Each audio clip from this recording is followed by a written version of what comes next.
Assalamualaikum warahmatullahi wabarakatuh. Waalaikumsalam warahmatullahi wabarakatuh. Selamat siang Bapak Ibu.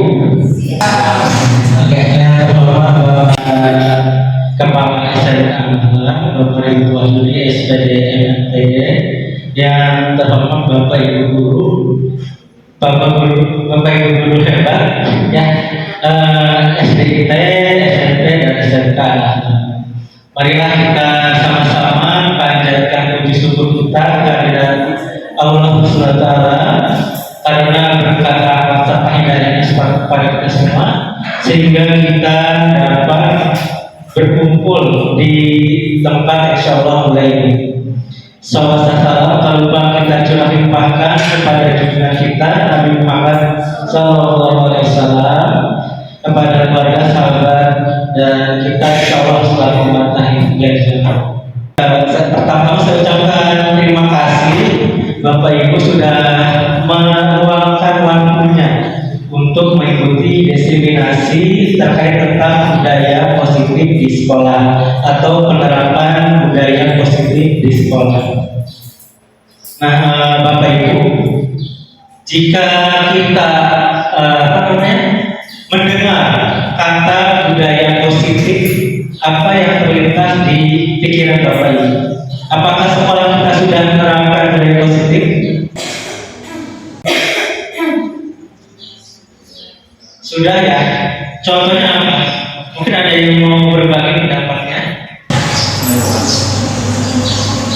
Coba yang SD apa budaya positifnya yang saya terapkan? Ya, menerapkan sholat duha sebagai budaya positif kita. Untuk yang SMK, budaya positifnya adalah bermas, ya, gunakan membersihkan lingkungan di hari Jumat.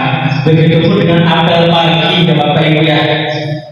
Apel pagi juga merupakan budaya positif yang kita telah terapkan di SMK ini. Ya.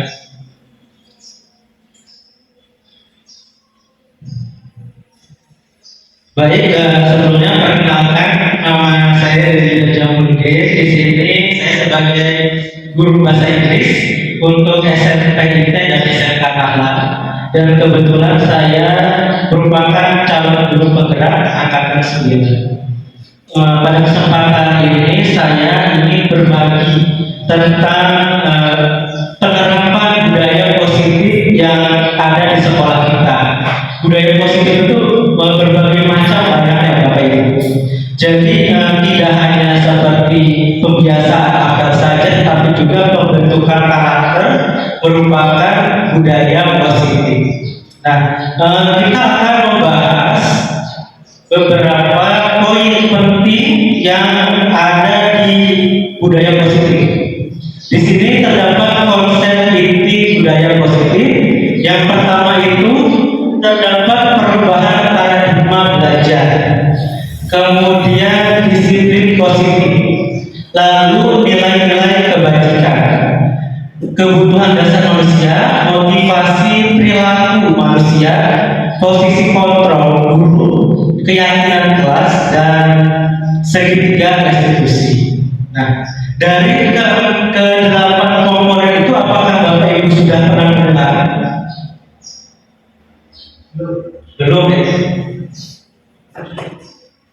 Belum pernah mendengar. Nah, makanan itu gimana? Yang kelas, keyakinan kelas.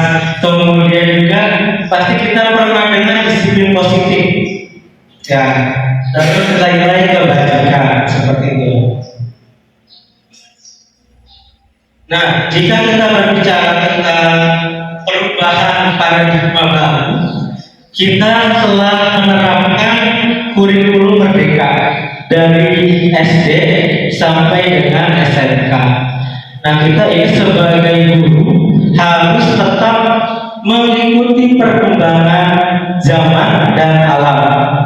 Begitupun menurut pendidikan Bapak pendidikan kita, Bapak Ki Hajar Dewantara, yaitu kita sebagai guru harus memiliki tugas menuntun peserta didiknya sesuai dengan kodrat alam dan kodrat zamannya. Jadi sebagai guru kita tidak boleh stuck atau berhenti untuk belajar.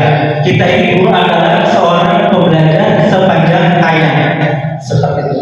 Nah di sini perubahan paradigma belajar yaitu belajar paradigma baru yang merupakan pembelajaran yang dirancang berdasarkan prinsip pembelajaran berdiferensiasi. Bapak Ibu pernah mendengar pembelajaran berdiferensiasi sebelumnya? Sudah ya? Karena kita sudah menerapkan di kurikulum Merdeka, jadi kita telah menerapkan, harusnya sudah menerapkan pembelajaran berdiferensiasi. Apa itu pembelajaran berdiferensiasi? Itu kita berfokus atau berpihak kepada anak, Bapak Ibu, kepada murid. Jadi murid itu sebagai siswa atau seseorang yang kita ibaratkan itu seperti kertas yang sudah ada coretan halus. Tugas kita sebagai guru adalah menebalkan coretan tersebut atau menuntunnya, menggali potensi-potensi diri yang ada pada siswa, seperti itu. Dan di mana perubahan paradigma baru itu bermuara kepada profil pelajar Pancasila. Pasti sudah pernah mendengar Bapak Ibu profil pelajar Pancasila. Nah di sini terdapat 6 dimensi. Yang pertama apa Bapak Ibu? Beriman, bertakwa kepada Tuhan yang Maha Esa. Kemudian yang kedua ada kebinekaan global. Lalu bergotong royong, kreatif, bernalar kritis, dan terakhir adalah mandiri. Jadi profil pelajar Pancasila ini merupakan output kita terhadap murid. Jadi murid diharapkan setelah mengikuti pembelajaran selama 12 tahun dan menerapkan kurikulum Merdeka sudah memiliki karakter atau profil pelajar Pancasila. Baik, di sini kita lihat terdapat miskonsepsi Bapak Ibu tentang teori kontrol. Coba kita di sini lihat ada guru mengontrol murid. Pasti kita memiliki pemikiran bahwa kita berhak mengontrol murid ya. Kita pasti suka menghukum, kemudian suka memberikan konsekuensi agar murid disiplin seperti itu. Padahal hal itu merupakan ilusi. Ilusi itu artinya apa Bapak Ibu? Tidak asli, hayalan, fiktif ya. Jadi bisa saja kita sudah mengontrol murid, tetapi murid itu kemudian nurut sama kita, tapi kita tidak tahu apakah murid itu nurut atau tidak di belakang kita, seperti itu. Kemudian yang kedua ada sebuah penguatan positif, efektif, dan bermanfaat. Nah di sini pasti Bapak Ibu pernah membujuk murid ya agar nurut sama kita ya. Misalnya murid nakal, kemudian kita membujuk murid tersebut agar tidak nakal dengan iming-imingi nilai besar, kemudian apalagi rewardnya hadiah, agar tidak nakal. Dan itu juga sama Bapak Ibu tidak tepat karena itu merupakan ilusi atau fiktif. Kita tidak tahu di belakang kita murid tersebut apakah melakukan perbuatan yang sebelumnya atau tidak, seperti itu. Lalu ada kritik dan membuat rasa bersalah mampu menguatkan karakter. Dan di sini kita pasti sering kepada murid itu apa namanya? Sering mengkritik ya, mengkritik kamu tidak bisa, kamu apa namanya? Belum mampu untuk melakukan ini dan sebagainya. Kritikan tersebut membuat mental murid itu menjadi down seperti itu. Dan ini merupakan hal yang berbahaya bagi murid tersebut karena kalau kehilangan identitas mereka, gitu ya, merasa dirinya gagal seperti itu. Kemudian terakhir ada orang dewasa berhak memaksa. Nah, di sini adalah kita secara tidak sadar ataupun sadar sering memaksa murid kita untuk melakukan sesuatu, gitu ya. Misalnya kalau murid terlambat, tindakan Bapak pidana Bapak Ibu seperti apa?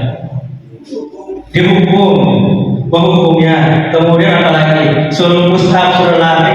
Kedua tindakan memaksa ya. Kita sebagai manusia itu tidak, walaupun kita guru, tidak berhak namanya memaksa kepada sesama manusia, apalagi murid kita, walaupun kita lebih dewasa dari mereka, seperti itu. Ya. Ini merupakan misconception tentang teori kontrol. Sampai sini ada pertanyaan mungkin dari Bapak Ibu. Dan ini merupakan ilusi semata. Kita menganggap murid itu nurut, tetapi kita tidak tahu apakah murid itu beneran nurut atau tidak, seperti itu. Ada pertanyaan sampai sini Bapak Ibu? Kita lanjut ya. Dan di sini terdapat dua teori. Di sini ada stimulus respon dan teori kontrol. Di mana stimulus respon itu kita telah menerapkannya secara turun-temurun ya, dari guru-guru kita ke kita, dengan mencontohkan guru yang sebelumnya seperti itu. Dan di sini terdapat perbedaan antara teori kontrol dan stimulus respon. Stimulus respon itu berarti ada raksana dan tindakan seperti itu ya. Dan di sini ada realitas kebutuhan kita sama. Kita pasti pernah berpikir bahwa kita itu sama, murid itu sama, tidak memiliki karakter seperti itu. Padahal kebutuhan murid itu berbeda satu dengan yang lainnya, dan ini sudah diterapkan di kurikulum Merdeka seperti itu ya. Kemudian kedua, semua orang melihat hal yang sama. Dalam dibantah oleh teori kontrol itu, setiap orang memiliki gambaran yang berbeda. Jadi untuk teori kontrol ini bertentangan dengan teori stimulus respon, di mana kita sebagai guru biasanya melihat murid kita itu kan memiliki karakteristik yang sama, jadi diperlakukan pembelajarannya itu sama. Tetapi padahal tidak, harusnya kita sudah mulai membedakan kebutuhan, kebiasaan, gaya belajar murid seperti itu ya. Dan ini contoh-contoh dari stimulus respon dan teori kontrol.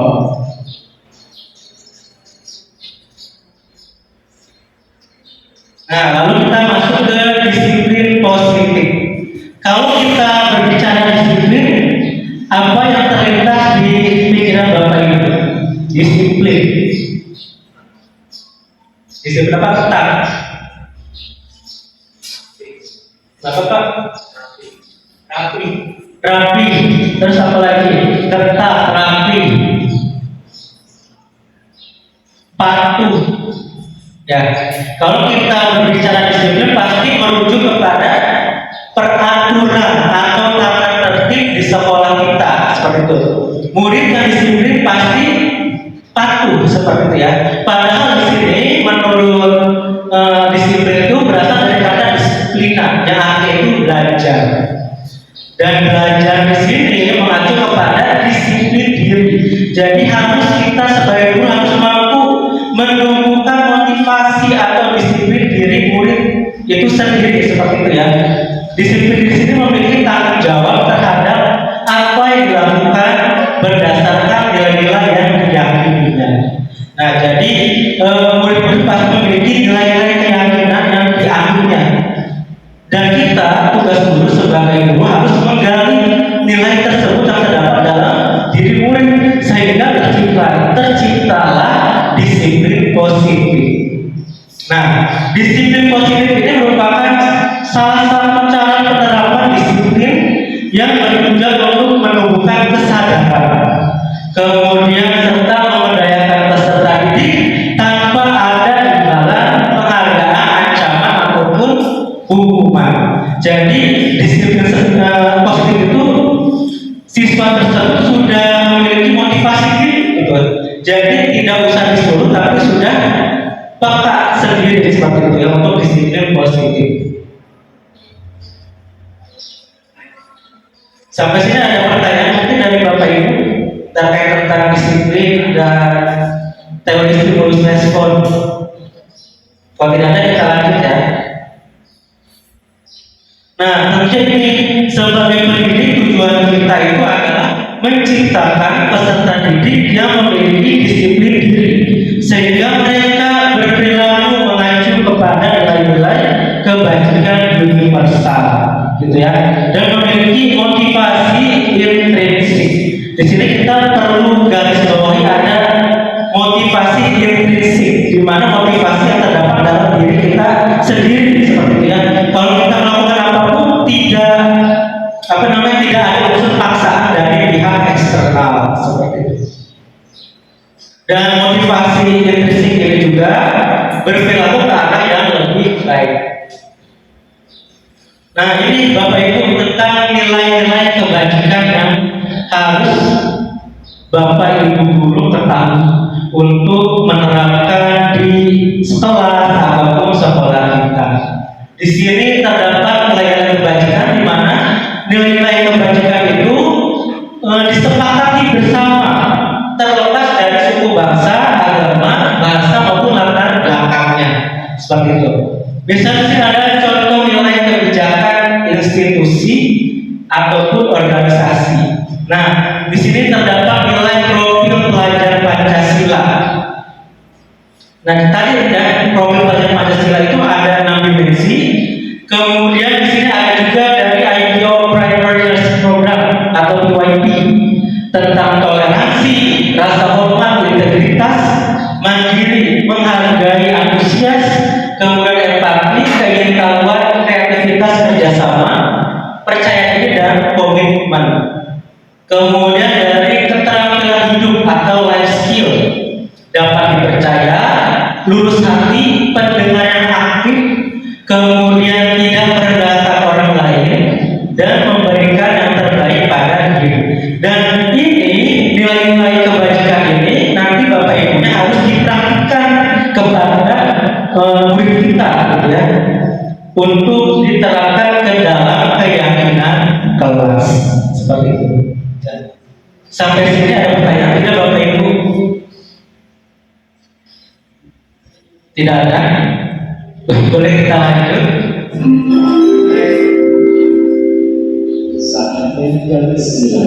Nah, di sini ada materi tentang kebutuhan dasar manusia. Oke, teori kebutuhan dasar manusia. Dan kebutuhan dasar manusia itu merupakan segala sesuatu yang kita lakukan untuk mendapatkan apa yang kita inginkan. Dan kebutuhan dasar ini, jika kita tidak terpenuhi salah satunya, pastinya akan melenceng. Misalnya siswa atau murid melakukan tindakan negatif, dan sebagai guru harus tahu nih kebutuhan dasar apa yang mereka belum penuhi, ya, seperti itu. Dan terdapat 5 kebutuhan dasar manusia. Dan ini 5 kebutuhan dasar manusia Bapak Ibu. Ada bertahan hidup, kasih sayang dan rasa diterima, penguasaan, kebebasan, dan kesenangan. Dan 5 kebutuhan dasar manusia ini harus dipenuhi oleh setiap individu. Begitupun dengan murid. Misalnya untuk bertahan hidup nanti kita butuh apa? Makanan, kemudian pakaian, tempat tinggal, keamanan, dan kesehatan, seperti itu. Hal ini juga yang perlu dipenuhi setiap individu untuk bertahan hidup. Kemudian kasih sayang dan rasa diterima. Misalnya kalau ada di kelas Bapak Ibu ada anak yang suka minder, kemudian suka menyendiri, mungkin ini kebutuhan dasar kasih sayang dan rasa terimanya belum mereka penuhi, belum mereka dapat. Tugas kita adalah memberikannya, ya, kepada anak tersebut. Contohnya apa? Rasa diterima, kemudian diperhatikan, berbagi, kerjasama, menjadi bagian dalam kelompok. Biasanya itu kan anakku suka geng-gengan gitu.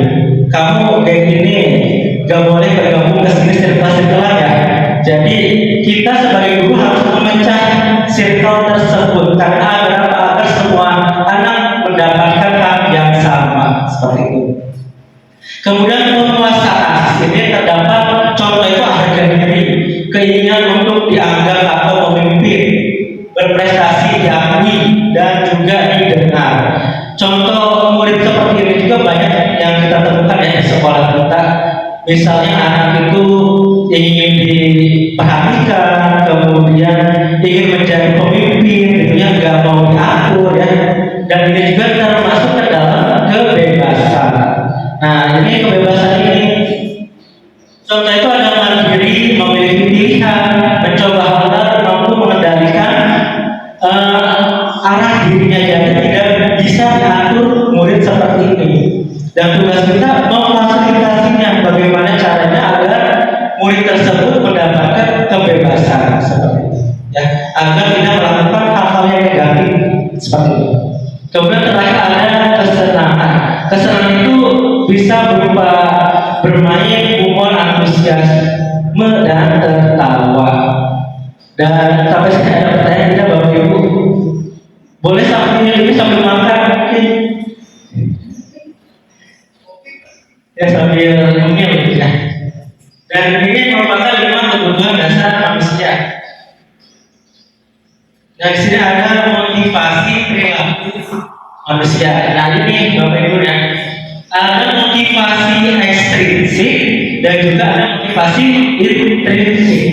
Berarti motivasi ekstrinsik berasal dari luar, seperti itu ya.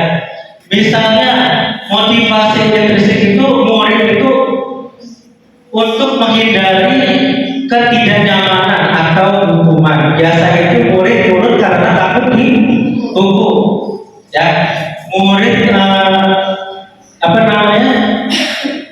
menurut karena takut dihukum seperti itu. Dan ini kita tidak harus memberantas ini karena motivasi ekstrinsik itu berasal dari luar, ya.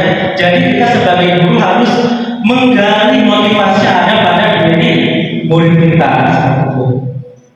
Kemudian ini untuk mendapatkan imbalan atau penghargaan dari orang lain seperti itu. Murid bisa nurut atau kemudian murid bisa patuh pada kita karena apa? Ada iming-iming imbalan atau penghargaan. Penghargaan boleh Bapak Ibu, tapi tidak boleh berlebihan seperti itu. Karena apa? Karena bisa menurunkan motivasi belajar peserta didik tersebut. Kemudian juga penghargaan juga bisa menimbulkan kecemburuan sosial antara murid satu dengan yang lainnya seperti itu. Makanya kita di kurikulum Merdeka itu tidak ada perrankingan, tidak ada ranking.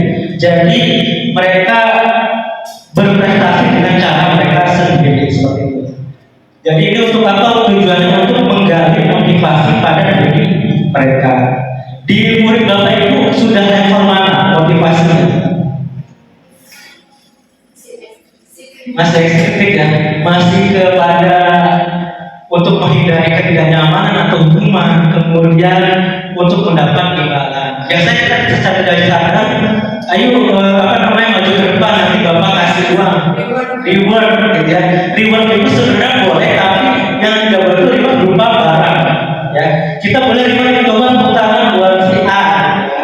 Kemudian memberi apresiasi, tapi tidak berupa barang, jadi dari. Tapi anaknya kurang semangat tuh dari semangat. Ya, kurang semangat ya.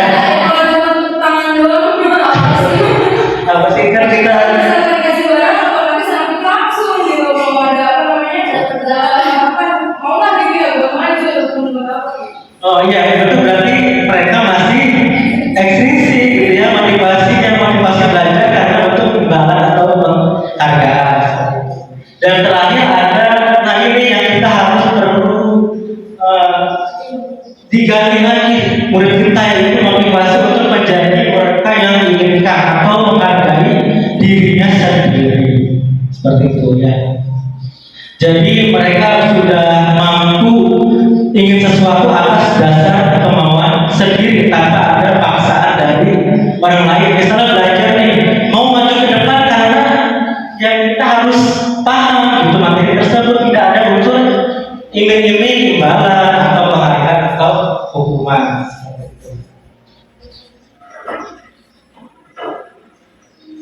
Dan ini Ibu Bapak, terdapat perbedaan antara hukuman, konsekuensi, dan restitusi. Sudah di level mana Bapak Ibu menerapkan sekolah? Konsekuensi. Ya, sudah konsekuensi nanti sudah mulai bagus lah, lumayan bagus ya. Apa sih perbedaannya kita lihat di sini? Hukuman itu tidak terencana, spontan. Misalnya anak terlambat langsung dihukum, ya, langsung apa namanya, tanpa ngobrol dulu, ngobrol dulu ya. Misalnya kamu terlambat kenapa? Apakah ada ketika perjalanan tersebut, gitu kan? Langsung dihukum gitu ya, langsung push up, lari dan lain sebagainya. Kemudian murid tidak tahu apa yang akan terjadi atau tidak dilibatkan. Jadi hukuman itu secara sepihak dari bapak ibu gurunya.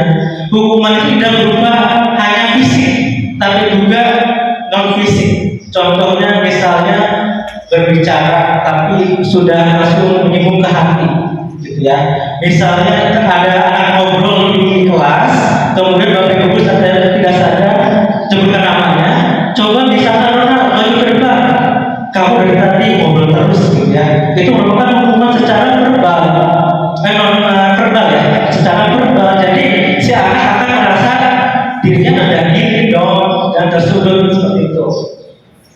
Kemudian bersifat arah berupa hukuman fisik dan psikis yang tadinya. Yang berbahaya itu hukuman psikis, karena nanti akan menjadi sosok yang terdendam seperti itu ya. Kan kita kasusnya sudah banyak tuh dibentuk ya, nilai kecil dibacok, ya, ketapel, itu kan kita ini tantangan kita sebagai guru di abad 21 yang mendidik anak generasi Z, ya itu ya. Jadi harus benar-benar pendidikan itu bentuk kasih sayang, gitu ya, jangan langsung hukuman. Kemudian ada hukuman fisik, non fisik, dan itu membuat anak tidak percaya atau takut akan sekolah. Seperti itu. Jadi paradigma mereka akan berpengaruh pada itu. Kemudian kedua ada konsekuensi. Nah ini konsekuensi sering kita kita terapkan di sekolah kita, di rumah kita. Konsekuensi itu terencana atau disepakati antara kedua belah pihak. Misalnya pelajaran olahraga, kamu harus memakai baju olahraga. Kalau tidak, nanti harus konsekuensinya harus lari bisa 1 keliling. Itu merupakan konsekuensi antara guru dan murid seperti itu. Kemudian ada murid tetap dibuat tidak nyaman seperti itu ya. Jadi kalau misalnya dapat konsekuensi pasti murid merasa oh aku dihukum gitu, aku melanggar peraturan seperti itu ya. Ya gitu. Kemudian sikap guru itu selalu memonitor, sikapnya itu memonitor, memantau murid tersebut seperti itu. Dan terakhir ini yang kita coba terapkan ya Bapak Ibu, yaitu restitusi. Nah, apa itu restitusi? Yaitu proses menciptakan kondisi bagi murid untuk memperbaiki kesalahan. Seperti tadi misalnya anak datang terlambat, tugas kita sebagai guru adalah mengajak ngobrol dulu, berdiskusi pada anak terlambat tersebut. Misalnya kita bilang seperti ini pada anaknya, nah semua siswa pasti pernah terlambat seperti itu ya. Kemudian bapak juga pernah terlambat kita seperti itu ya. Jadi anak dibawa nyaman dulu, kemudian baru kita cari alasan kenapa kamu bisa datang terlambat seperti itu. Dan lalu terakhirnya kita ajak mencari solusi. Kalau terlambat, berarti solusi seperti apa? Dan solusi tersebut berasal dari anak murid tersebut, bukan dari kita sebagai gurunya. Gitu. Misalnya, berarti aku harus bangun jam 5, ya, harus datang ke sekolah tepat waktu. Dan itu merupakan solusinya terbuat dari diri sendiri, ya Bapak Ibu. Jadi bukan Bapak Ibu yang mencari solusi anak, tapi anak yang harus memiliki solusi tersebut. Nah, dari hukuman, konsekuensi, restitusi, apakah ada hal yang ingin disampaikan dari Bapak Ibu? mungkin sulit diterapkan di sini, misalnya untuk hukuman atau untuk restitusi sulit. Ya Pak. Begini Pak, soalnya saya udah keras atau Pak. Di sini kan kita memperkecil seperti hukuman fisik terhadap siswa, ketika siswa melakukan pelanggaran. Nah, kalau kita memberikan hanya dengan cara misalnya cari solusi sendiri siswa, kemudian siswanya itu mengulang berkali-kali, apa yang harus kita lakukan? Ya, itu jadi ini adalah restitusi ya Bapak. Jadi misalnya kita sudah menjalankan restitusi, tapi siswa tersebut melakukan lagi dan lagi, gitu ya. Tugas kita sebagai guru apa? Tugas kita berarti memberikan saran yang bisa berupa konsekuensi, gitu. Kalau restitusi sudah disepakati tapi masih melanggar, kita ke konsekuensi. Misalnya kalau terlambat terus nanti dipanggil orang tuanya, seperti itu. Dari restitusi ke konsekuensi seperti itu. Jadi kalau siswa tersebut sering melanggar berulang kali, gitu. Berarti kalau misalnya konsekuensi juga tetap melanggar, boleh dikasih hukuman gitu. Hukuman. Jadi kan bersama kalau konsekuensi mah langsung stop, gitu ya, harus benar-benar kita sebagai guru harus menguatkan, jangan sampai melakukan hal tersebut, gitu ya. Jangan sampai ke proses kehukuman seperti itu. Karena hukuman akan membuat anak menjadi tidak nurut. Mungkin depan kita nurut, tapi kita tidak tahu apa di belakangnya masih nurut atau tidak. Buktinya kalau misalnya hukuman diberikan terus-menerus, pasti mengulang lagi hukuman lagi. Itu lagi namanya yang terlambat, itu lagi namanya terlambat walaupun sudah dikasih hukuman. Dan solusinya itu tadi mencari restitusi, mencari solusi yang berasal dari murid.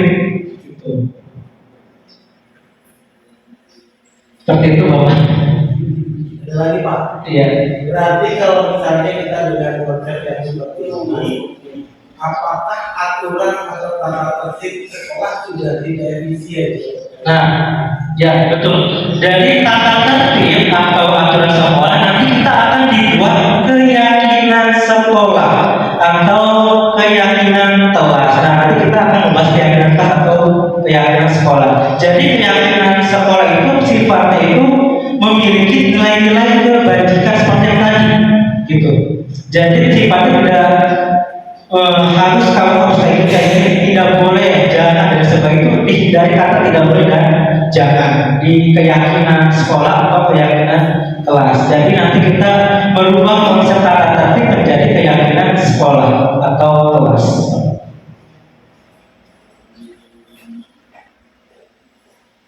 Nah, di sini terdapat 5 posisi kontrol guru. Di sini ada penghukum, pembuat rasa bersalah, teman, pemantau, dan manajer. Di posisi manakah Bapak Ibu? Membuat rasa bersalah. Yang membuat rasa bersalah, penghukum. Ya. Penghukum tadi yang misalnya anak terlambat, kamu terlambat, silakan push up, lari. Itu penghukum. Dampaknya apa pada anak? Anak akan takut, akan sekolah, takut, tidak tidak nurut, tapi nurutnya tidak secara sistematis, bisa diulang lagi. Kemudian yang kedua, membuat rasa bersalah. Ini sering kita lakukan secara langsung ya. Misalnya, nah kamu sudah mengecewakan bapak, gitu ya. Kasihan sama bapak, kasihan sama bapak ibumu, gitu ya. Itu membuat rasa bersalah ini yang membuat mental anak itu akan merasa dirinya gagal. Gitu.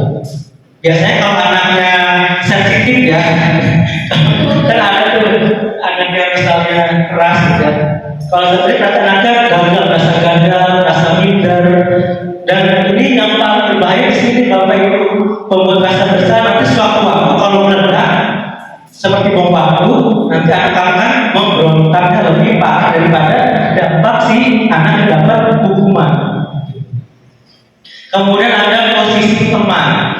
Nah ini sering kita lakukan ya, posisi teman itu mengajak obrolan kenapa sih nak melakukan seperti itu?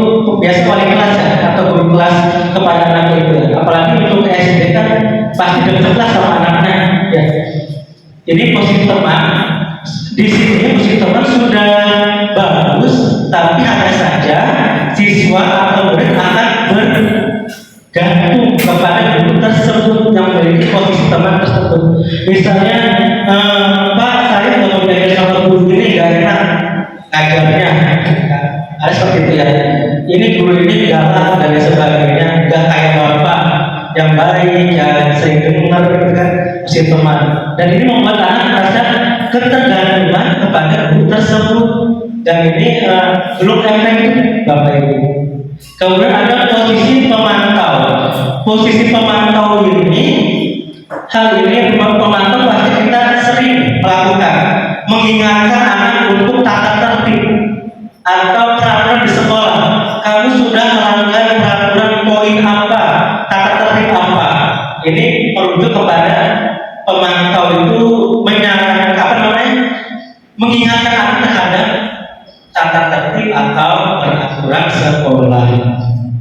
Yang terakhir ini yang paling baik Bapak Ibu yaitu posisi manajer. Manajer ini kan mengelola murid ya. Jadi murid manajer bisa jadi pemantau dan juga bisa menjadi teman gitu.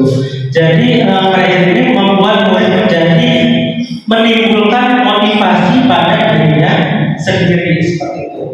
Untuk posisi kontrol manajer. Dan kita bisa lihat contohnya, contoh kasus. Nah, di sini terdapat contoh penerapan 5 posisi kontrol guru ya. Di sini contoh kasusnya itu adalah siswa tidak memakai atribut lengkap saat upacara bendera.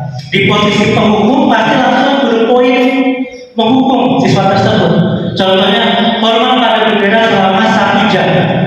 Itu posisi penghukum. Kemudian membuat rasa bersalah. Contoh percakapannya atau kalimat seperti ini. Berapa kali Bapak Ibu harus memberitahu kamu nak, kamu selalu saja mengecewakan Bapak.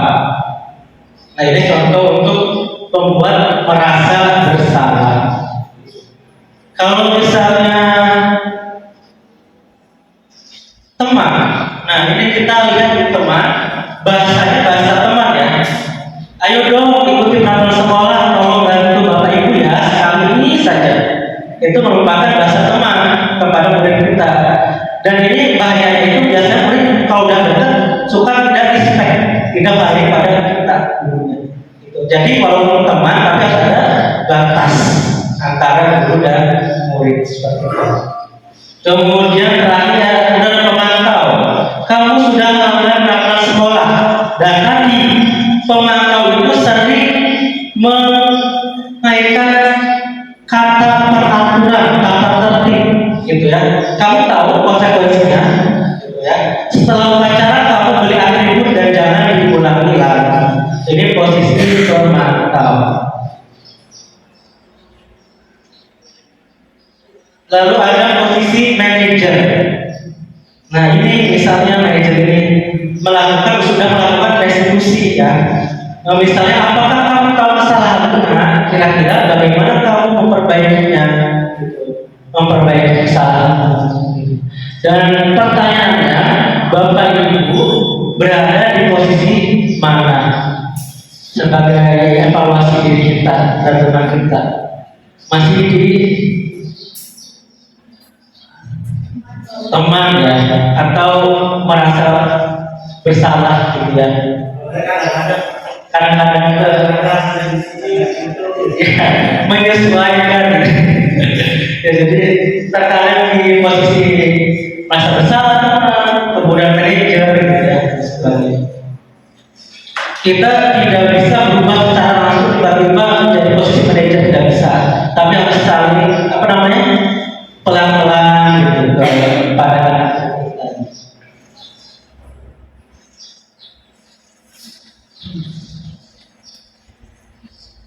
Nah, di sini ada pertanyaan, coba lihat Bapak Ibu. Posisi kontrol apakah guru Kalimatnya seperti ini. Saya kecewa sekali dengan kamu. Masa bersalah. Merasa bersalah. Kemudian kamu tidak pernah benar melakukannya. Memantau. Coba kita kunci ya. Ayolah lakukan demi saya. Aman. Apakah kamu mendapatkan stiker bintang hari ini?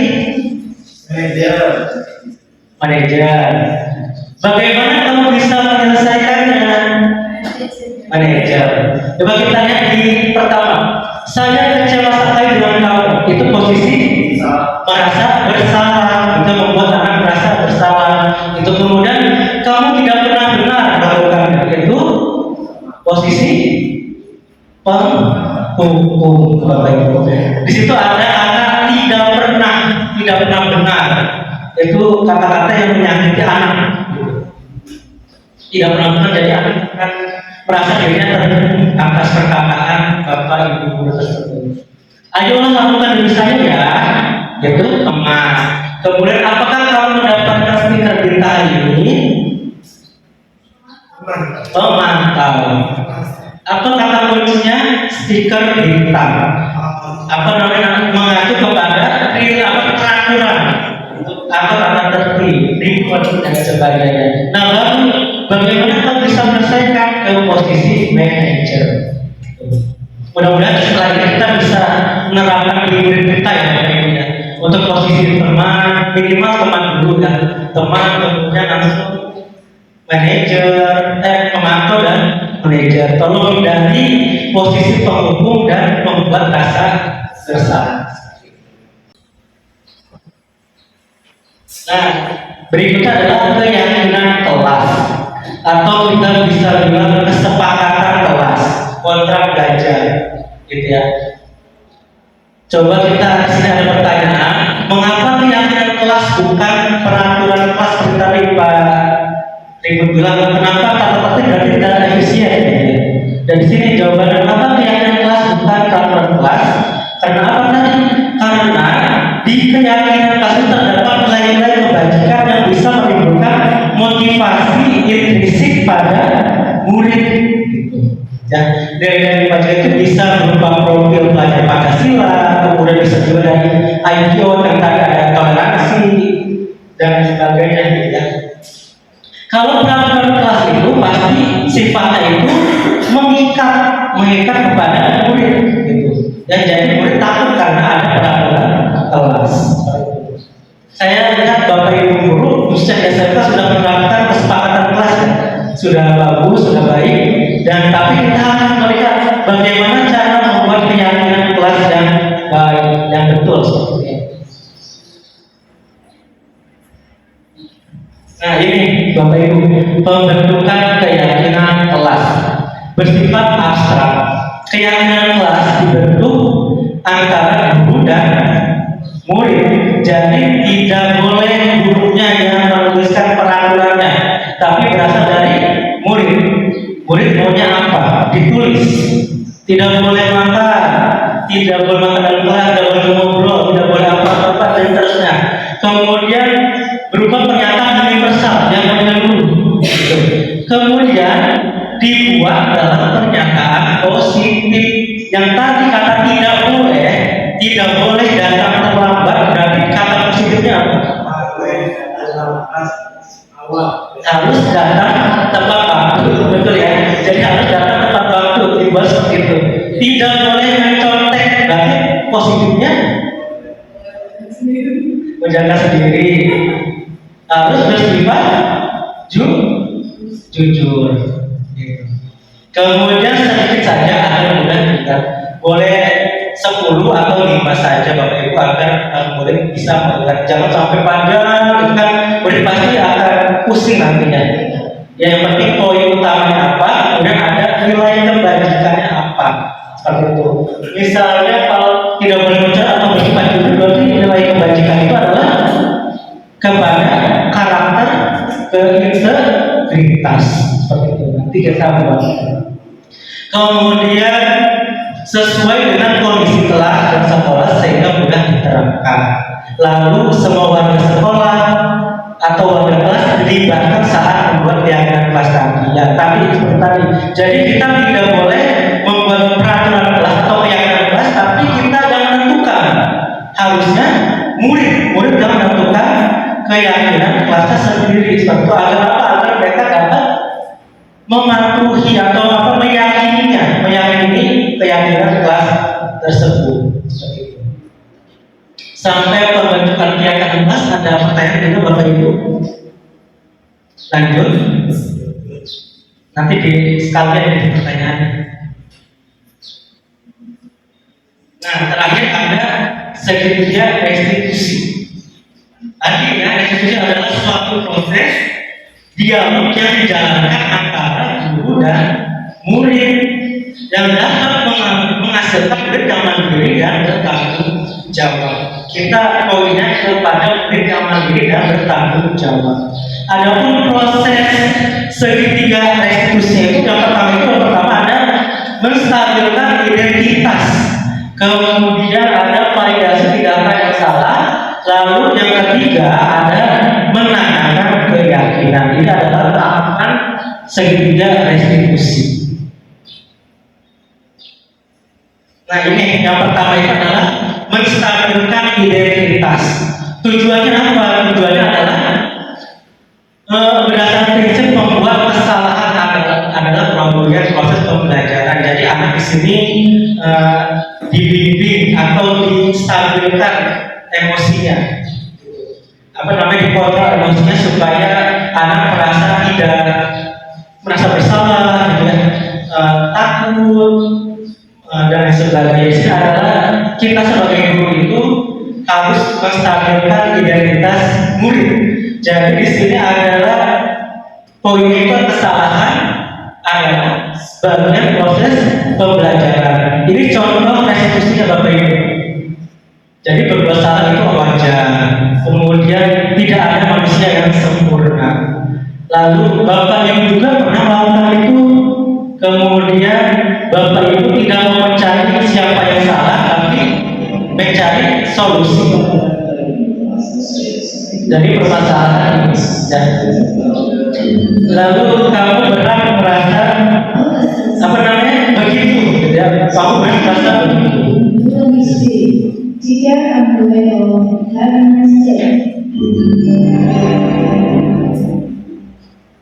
yang proses kedua itu adalah validasi tindakan yang salah, di mana prinsipnya kata setiap perilaku berupaya memenuhi suatu kebutuhan tertentu. Dan di sini di validasi ini kita mencari alasan siswa atau murid melakukan hal tersebut, gitu ya. Coba di sini kita lihat ada, kamu pasti punya alasan melakukan hal itu. Kemudian padahal kamu bisa melakukan yang lebih buruk ya dari ini. Kemudian kamu pasti patut bangga, ya, karena telah melindungi sesuatu yang ada buatmu. Kamu melakukannya karena mempertahankan sesuatu yang penting buatmu. Ini contoh untuk validasi tindakan yang salah. Intinya itu kita mencari alasan anak melakukan tindakan tersebut, itu divalidasi itu. Kemudian yang terakhir, kita menanyakan keyakinan, ya, menanyakan keyakinan berdasarkan prinsip teori kontrol bahwa pada dasarnya kita termotivasi secara intrinsik. Di keyakinan kita bisa mengaitkan dengan keyakinan kelas yang kita buat seperti itu. Misalnya, apa keyakinan kelas kita, nilai-nilai apa yang kita sepakati bersama, seperti apa gambaran sebuah kelas ideal menurut kamu. Kita diajak diskusi anaknya. Misal untuk SD itu bahasa yang sederhana gitu ya. Kamu tahu nggak keyakinan kelas kita seperti apa? Gitu kan? Kalau SMP, SMA, SMK itu sudah bisa bahasanya sudah lebih tinggi lagi gitu. Kalau untuk murid SD atau TK pasti bahasanya bahasa keibuan, orang tua, bahasa orang tua gitu ya pada anaknya. Kamu ingin menjadi orang seperti apa? Seperti itu. Nah, ini berikut contoh penerapan ke segitiga restitusi.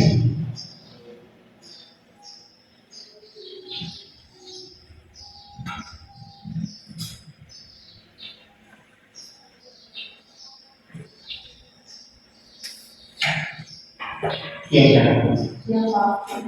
sudah lama saya bicara. Saya ahli dari itu. Stop Pak, nggak banget. Masa aku dikatain tukang fitnah Pak? Ya aku marah lah. Aku balik katain TK di depan kelas. Nggak banget. Oh begitu. Ya pasti kamu marah dan kesal. Bapak juga akan marah apabila ada yang lupa seperti itu. Kemudian pada saat itu kamu mau melakukan apa? Ya saya langsung ngatain TK Pak. Nggak banget. Saya dekat-dekat dia daripada teman lain. Oh begitu. Pasti kamu melakukan seperti itu karena suatu alasan tertentu kan? Iya lah, saya diam saja Pak. Ya saya bela diri lah. Masa saya jadi tukang fitnah? Ya wajar. Mempertahankan harga diri itu sesuatu yang penting buat kamu. Untung kamu tidak bertindak lebih gegabah lagi, hanya meminta-minta. Iya Pak. Untung saya masih bersabar dan hanya meminta saja. Sudah bagus pada Pak. Saya pasti bela diri lah. Sekarang coba bertanyakan, tindakan kamu yang menyampaikan kelas, tindakan kamu itu kira-kira sesuai dengan keyakinan kelas atau yang kamu? Enggak Pak. Capek Pak jadi semangat. Jadi keyakinan seperti mana yang sesuai dengan keinginan kamu? Ya saya sebenarnya sangat menghargai orang lain. Mungkin saat itu saya menjadi emosi. Jadi tidak menunjukkan sikap itu. Kamu yakin tidak? Menghargai orang lain itu penting buat kamu. Yakin lah Pak. Iya, setuju. Kita harus saling menghargai. Namun, ada juga keyakinan yang kita sepakati yang perlu kita jalankan apabila kita sedang marah, kan? Ya saya bisa proaktif mulai dengan diri sendiri. Saya bisa jadi lebih sabar, mengambil waktu jeda untuk berpikir mau apa selanjutnya. Kira-kira kamu bersedia memperbaiki masalah ini tidak? Sedia Pak. Kalau kamu memperbaiki masalah ini, kamu akan menjadi orang seperti apa? Saya akan menjadi orang yang bertanggung jawab kali ya Pak. Dan senantiasa proaktif. Iya, menurut kamu, bagaimana rasanya menjadi orang seperti itu? Ya nyaman lah, bangga bisa bersabar dan tahan diri. Baiklah kalau begitu. Yuk kita pikirkan bagaimana memperbaiki masalah ini.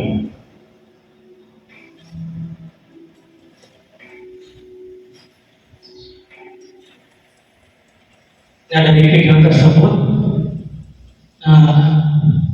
terkait tentang segitiga eksekusi, di mana tadi Pak Guru tersebut sudah menjalankan dari menstabilkan identitas, kemudian ke faidah tindakan yang salah, lalu terakhir ke solusi atau menanyakan keyakinan seperti itu. Nah, ini contoh penerapan pembuatan keyakinan kelas yang telah saya buat kemudian di kelas. Di sini saya menanyakan peraturan atau keyakinan yang kamu yakini, misalnya tidak boleh apa dan juga tidak boleh ngobrol dalam kelas, tidak boleh terlambat, tidak boleh berbicara pada saat pembelajaran dan sebagainya, boleh ngobrol dan sebagainya. Kemudian kalau saya melakukan perubahan makna negatif menjadi positif seperti itu. Lalu saya juga membuat bagan T dan Y, bagan tampak seperti dan tidak tampak seperti, atau positif dan negatifnya. Kalau misalnya keyakinan kelas ini dilanggar, negatifnya apa? Seperti itu. Kemudian yang terakhir saya menampilkan tugas guru apa, tugas siswa apa.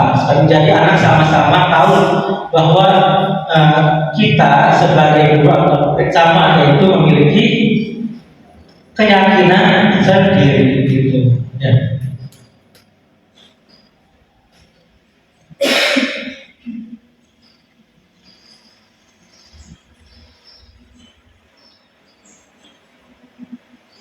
Positif juga misalnya Bapak Ibu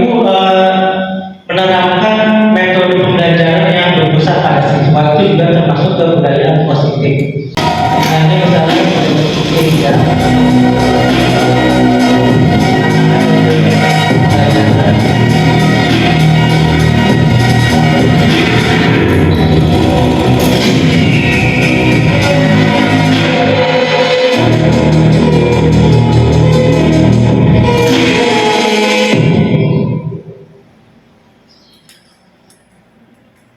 Jadi aksi nyata yang telah saya terapkan di kelas saya khususnya untuk budaya positif.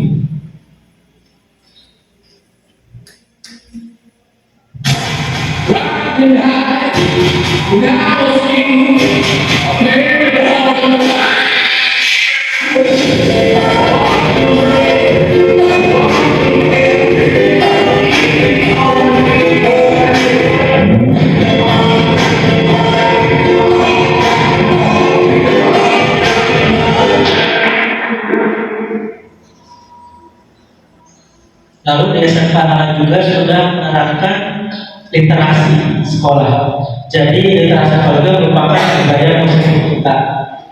Mungkin SD sudah ya.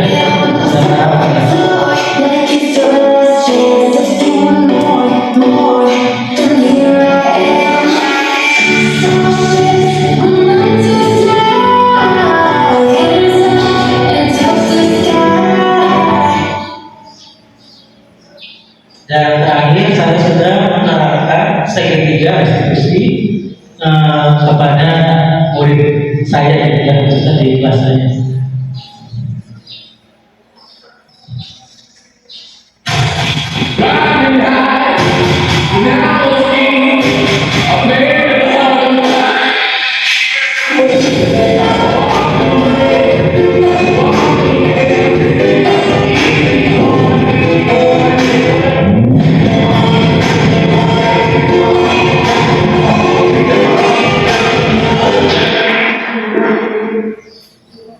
Itu merupakan aksi nyata yang telah saya terapkan di kelas.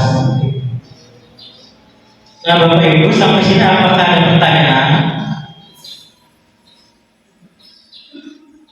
Tidak. Iya. Jadi kan secara pengelolaan dari awal sampai bahwa kesimpulannya menurut saya berarti hukuman itu sudah tidak benar atau tidak berlaku. Ya, jadi betul ya, hukuman itu apalagi kita sudah menerapkan kurikulum merdeka, di mana kita menuntut anak itu merdeka, tapi merdeka di sini tetap ada keyakinan kelas, keyakinan berdasarkan dari nilai. Jadi hukuman harusnya sudah ditinggalkan, Bapak Ibu. Bisa misalnya kalau hukuman sudah ditinggalkan berat, kita bisa mengatakan konsekuensi tertentu. Kalau konsekuensi belum berjalan maksimal, ya kita tetap saja di konsekuensi, jangan sampai ke penghukum lagi. Kalau bisa ditinggalkan.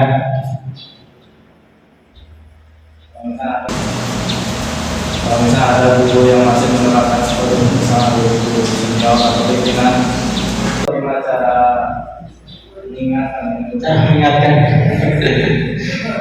Ya, untuk pimpinan sendiri kan itu mereka kita biasanya ngobrol di depan ini sudah tidak berlaku, sudah tidak zaman lagi anak disuruh berdiri selama 5 jam gitu kan.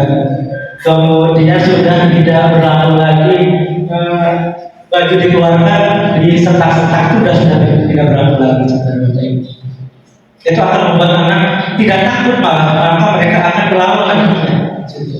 Yang ditakutkan itu nanti anak akan melawan. Kita sebagai guru berarti tidak ada harga dirinya. Kan? Kalau misalnya dihukum nanti anak malah tidak takut, malah akan melawan. Gitu. Contohnya saja kan banyak kasus. Malah anak bilangnya, iya. Jadi anaknya malah tidak takut, malah akan melawan. Ditakutkan seperti itu kalau masih menerapkan hukuman yang menyakitkan. Atau bahkan saja kalau anaknya sensitif juga mentalnya kena, bisa ngadu ke orang tuanya. Kan kita juga nanti orang tuanya biasanya kalau tidak terima kalau sering berhubungan dengan LSM pasti ke sana ke LSM sekolah itu. Itu seharusnya hukuman sudah tidak ada, diganti dengan konsekuensi. Kalau restriksi masih berat gitu ya, kita ganti konsekuensi aja. Jadi kalau konsekuensi itu kan sudah ada antara kedua belah pihak. Kalau hukuman satu pihak saja. Dan ini Bapak Ibu tentang refleksi, ya, refleksi dari pembelajaran atau disiplinasi ini. Nanti Bapak Ibu tolong dicatat di post-it dan nanti ditempelkan di sini. Ini nanti saya berikan post-it.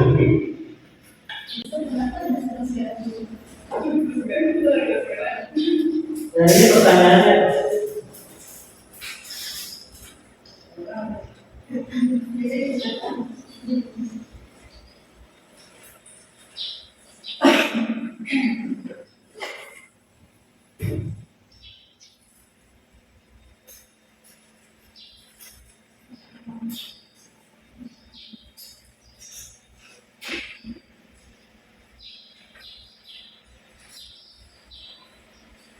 Nanti hijau untuk yang pertanyaan satu, kuning untuk yang kedua, dan pink untuk yang kedua ini. Yang belum yang mana yang mana yang belum? Yang ini dua.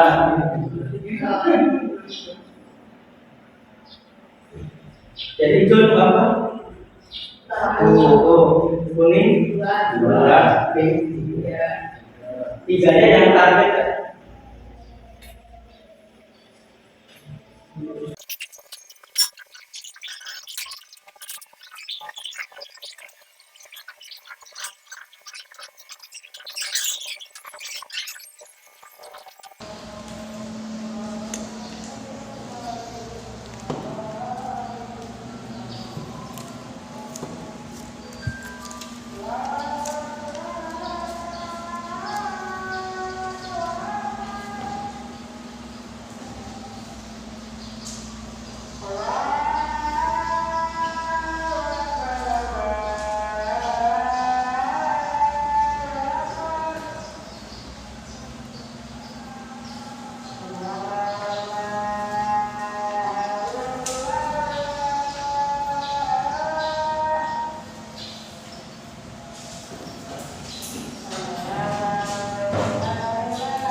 Bapak Ibu yang sudah kita tempelkan di papan refleksi.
Ya, baik. Terima kasih Bapak Ibu. Semoga pemaparannya atau materi ini bisa kita terapkan di sekolah kita masing-masing. Ya. Terima kasih atas waktunya sudah mengganggu aktivitas Bapak Ibu. Terima kasih. Wassalamualaikum warahmatullahi wabarakatuh. Waalaikumsalam